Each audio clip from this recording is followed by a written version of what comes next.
ورحمۃ اللہ وبرکاتہ۔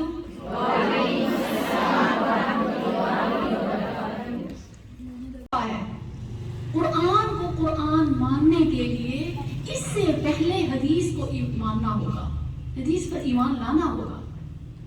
اور جو آیات مبارکہ میں نے تلاوت کی ہیں اگر ان پر غور کریں، ایک طرف بشارت ہے، جو لوگ کتاب اللہ اور سنت رسول صلی اللہ علیہ وسلم، جو لوگ قال اللہ وقال الرسول صلی اللہ علیہ وسلم ان کو ایک سمجھتے ہیں، ان کو الگ نہیں کرتے، ان لوگوں کے بارے میں بشارتیں قرآن میں ہیں۔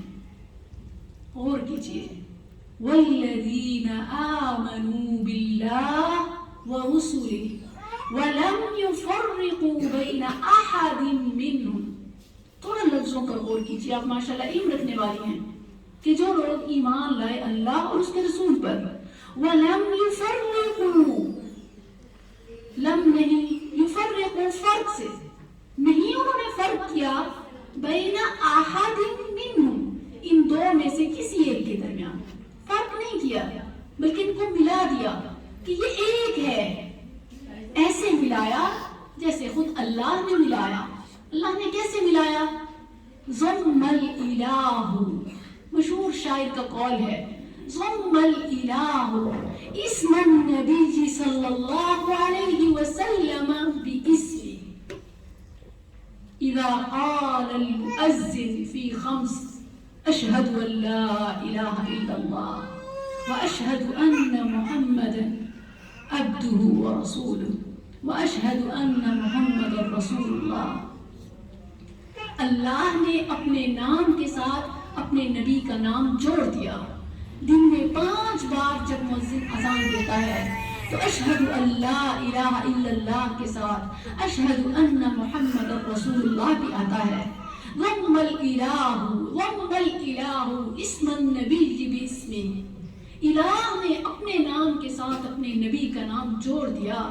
اذا قال المؤذن فی الخمس اشہد ان لا الہ الا اللہ واشہد ان محمد رسول اللہ۔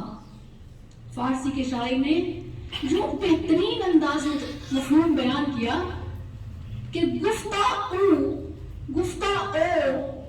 اس کی بات، گفتگو گفتہ او گفتہ اللہ بود، اس کا کہنا گویا اللہ کا کہنا ہے، گفتہ او گفتہ اللہ بود، گرچہ از حلقوم عبداللہ بود، گرچہ حلقوم کہتے ہیں حلق کو، اذا بلغت الحلقوم، کہ گرچہ از عبداللہ حلقوم، کہ اگرچہ وہ عبداللہ یعنی اللہ کے بندے رسول اللہ صلی اللہ علیہ وسلم کے حلق سے، آپ کے منہ سے الفاظ نکلے، لیکن در حقیقت وہ رب کا فرمان ہے۔ اسی لیے تو فرما دیا ما آتاکم الرسول فخذوه وما نہاکم عنہ فانتہوا، کہ جو تمہیں رسول اللہ صلی اللہ علیہ وسلم دے دیں وہ لے لو، اور جس سے روکیں رک جاؤ۔ انکار حدیث اصل میں انکار قرآن ہے۔ یہ ان فتنوں میں سے بہت بڑا فتنہ ہے۔ سنن ابو داؤد کی حدیث ہے، رسول اللہ صلی اللہ علیہ وسلم نے فرمایا کہ یہ جو احکامات ہیں رب کے احکامات، وہ صرف قرآن نہیں، اس کے علاوہ بھی ہیں۔ غور کیجئے، سنن ابو داؤد کی مشہور حدیث، صحیح حدیث، الا انی اوتیت القرآن ومثلہ معہ، کہ مجھے قرآن دیا گیا اور اس جیسا اس کے ساتھ، معہ اس کے ساتھ اور بھی، الا خبردار ایسا ہونا ہے، یوشک رجل شعبان، کوئی ایسا شکم سیر، پیٹ بھرا، آپڑا تاپڑا جسے کہتے ہیں کہ پیٹ بھرا ہوا نا، کہ انسان کو انسان ہی نہیں سمجھتا، متکبر بن جاتا ہے، اکڑا ہوا کوئی اپنے صوفے پہ مسند پہ بیٹھ کے دعویٰ کرے کہ علیکم بہذا القرآن، بس یہ تمہیں قرآن کافی ہے، فما وجدتم فیہ حلال فأحلوا، جو اس میں حلال ہے وہ حلال ہے، وما وجدتم فیہ حرام فحرموا، جو اس میں حرام ہے وہ حرام ہے۔ هذا القرآن، بس یہ قرآن ہمیں کافی ہے۔ رسول اللہ صلی اللہ علیہ وسلم نے آگے کیا فرمایا؟ الا، خبردار، یاد رکھنا، یہ قرب قیامت کی نشانیاں ہیں۔ میں تمہیں، رسول اللہ صلی اللہ علیہ وسلم آگے فرماتے ہیں، میں تمہیں مثال دے کے بتاتا ہوں۔ قرآن کریم میں گدھا، کتا، درندہ کہیں حرام نہیں ہے، لیکن رسول اللہ صلی اللہ علیہ وسلم نے فرمایا یاد رکھو میں اسے حرام قرار دیتا ہوں، اسے حرام قرار دیتا ہوں۔ اور اگر آپ غور کریں قرآن کریم کی آیات، قرآن کریم میں 700+ ٹائم، اپ ٹو 700 اللہ کا فرمان ہے اقیم الصلاۃ، اقیم الصلاۃ، اقیم الصلاۃ۔ رکعات کتنی ہیں، کیسے پڑھنا ہے، اس سے پہلے طہارت کیسے ہونی چاہیے، کیا شرائط ہیں، کیا طریقہ ہے، کب کب کرنا ہے، اور کن صورتوں میں کس کے لیے کتنی رخصت ہے۔ اور اسی طرح اگر آپ دیکھیں جو قصر نماز ہے اس کے لیے بھی قرآن کریم میں کیسے حکم ہے؟ اذا ضربتم في الارض فليس عليكم جناح ان تقصروا من الصلاة ان خفتم ان يفتنكم الذين كفروا۔ قصر نماز کے لیے شرط ہے کہ جب تم حالت خوف میں ہو، جب حالت جنگ میں ہو تو پھر قصر کرو، 4 کو 2 کر لو، 4 فرض کو 2 کر لو، یہ قرآن کریم میں شرط ہے۔ اب حالت امن میں ہم قصر نماز پڑھتے ہیں، کیوں پڑھتے ہیں؟ کیونکہ رسول اللہ صلی اللہ علیہ وسلم نے پڑھی، اور جو نبی کا فعل ہے، نبی کا فعل ہے، سنت ہے، وہ گویا حکم ربی ہے، اللہ کا حکم ہے۔ اور نبی کے فعل کی بات کرتی ہوں، میں آپ کو نبی کے فعل کی دلیل دے رہی ہوں۔ قرآن کریم میں غور کریں تو نبی کا تو خواب بھی حکم ربی ہے، نبی کا خواب۔ جب نبی کا خواب حکم ربی ہو تو نبی کا جاگتے ہوئے بیداری میں کرنا کیا وہ حکم ربی سے باہر ہوگا؟ غور کیجئے ابراہیم علیہ السلام کا وہ واقعہ کہ جب بیٹے کو قربان کر ڈالا صرف ایک خواب کی بنا پر۔ کیوں کیا؟ بیٹے پر کیوں چھری چلانا چاہیے؟ اسماعیل پر ہم جو ذبیحہ کرتے ہیں عید الاضحیٰ میں کیوں کرتے ہیں؟ کیونکہ سنت ابراہیم اور پھر سنت محمد صلی اللہ علیہ وسلم، تو اس کی ابتدا کیسے ہوئی تھی؟ ایک خواب ہی تو تھا، ایک خواب ہی تو تھا۔ فَلَمَّا بَلَغَ مَعَهُ السَّعْيُ قَالَ يَا بُنَيَّ إِنِّي أَرَىٰ فِي الْمَنَامِ أَنِّي أَذْبَحُكَ فَانظُرْ مَاذَا تَرَىٰ قَالَ يَا أَبَتِ افْعَلْ مَا تُؤْمَرُ سَتَجِدُنِي إِن شَاءَ اللَّهُ مِنَ الصَّابِرِينَ۔ نبی کا ایک خواب حکم ربی ہے، تعمیل ضروری ہے، اور نبی کا عام اپنے بیداری میں کرنا کیا وہ نہیں؟ سورہ فتح دیکھ لیجئے، یہ قرآن ہے۔ میں بیشتر قرآنی آیات سے آپ کے سامنے رکھ رہی ہوں کہ حدیث کتنی ضروری ہے۔ نبی صلی اللہ علیہ وسلم نے فتح مکہ کے موقع پر خواب دیکھا، جب آپ سب ہجرت کر کے اپنا وطن، اپنا مال، اولاد سب کچھ چھوڑ کر مدینہ آئے تو پیچھے اپنوں کی یاد، اپنے مال کی، اپنی پراپرٹی کی، اپنے رشتہ داروں کی، اپنے وطن کی یاد آتی تھی۔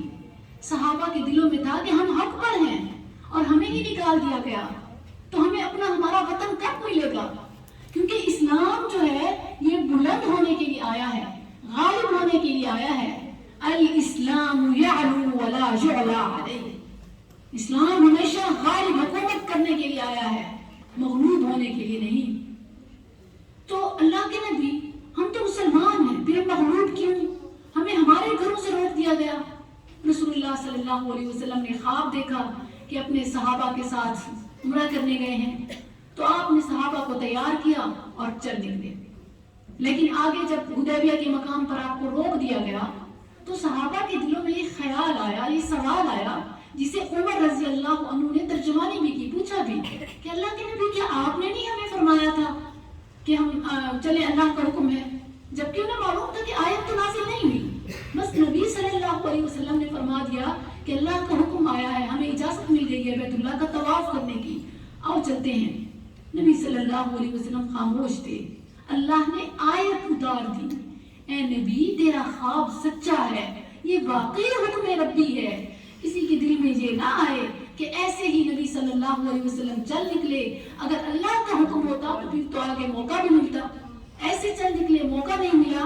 اللہ نے سورہ فتح کی آیت نازل کر دی، لَقَدْ صَدَقَ اللَّهُ رَسُولَهُ الرُّؤْيَا بِالْحَقِّ۔ رؤیا کسے کہتے ہیں؟ خواب کو۔ لَقَدْ صَدَقَ اللَّهُ رَسُولَهُ الرُّؤْيَا بِالْحَقِّ، نبی کا خواب برحق ہے، ایسے ہی جیسے کلام برحق ہے۔ جس طرح کتاب اللہ کی حفاظت ہے، اسی طرح حدیث رسول صلی اللہ علیہ وسلم بھی محفوظ ہے۔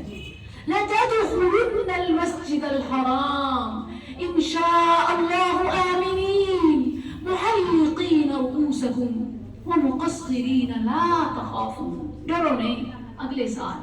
نبی کا خواب برحق ہے، وقت تھوڑا آگے پیچھے ہوا ہے، اور یہ بھی اللہ کے حکم سے ہوا ہے۔ اللہ نے اپنے نبی کا خواب سچ کر دکھایا۔ تو منکرین حدیث کی عقل کتنی معدوم ہے کہ انہیں اتنا خیال نہیں آتا کہ یہ تو سنت ابراہیم ہے، سنت انبیاء ہے، فطرت اللہ ہے کہ انبیاء کے خواب بھی حکم ربی ہوتے ہیں، اور یہاں انکار حدیث نبیوں کے، نبی صلی اللہ علیہ وسلم کے فعل کو ریجیکٹ کیا جا رہا ہے، آپ کے قول کو ریجیکٹ کیا جا رہا ہے۔ اور کوئی بھی بیٹھے ہوئے یہ دعویٰ کر لیتا ہے کہ ہمیں قرآن کافی ہے، پھر ان کا آپس میں ایسا اختلاف آتا ہے کہ ان کا ہی ایک امام نمازیں کوئی 4 بتا رہا ہے تو کوئی 3، کیونکہ قرآن سے تو وہ ثابت کرنے سے قاصر ہیں۔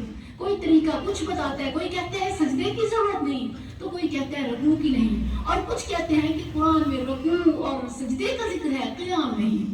کوئی تشہد کو نہیں مانتا تو کوئی سلام کو نہیں، کوئی طہارت کو نہیں مانتا کہ بس ہاتھ منہ دھو لینا کافی ہے، تو کوئی غسل کو نہیں۔ مطلب اختلاف دین کو سمجھا ہی نہیں جا سکتا، کلام اللہ کو سمجھا ہی نہیں جا سکتا جب تک کہ حدیث رسول صلی اللہ علیہ وسلم پر ایمان قرآن سے پہلے نہیں لائیں گے۔ سورہ آل عمران، قُلْ إِن كُنتُمْ تُحِبُّونَ اللَّهَ فَاتَّبِعُونِي، یہ کیا ہے؟ اللہ نے یہ تو نہیں فرمایا کہ میری اتباع کرو۔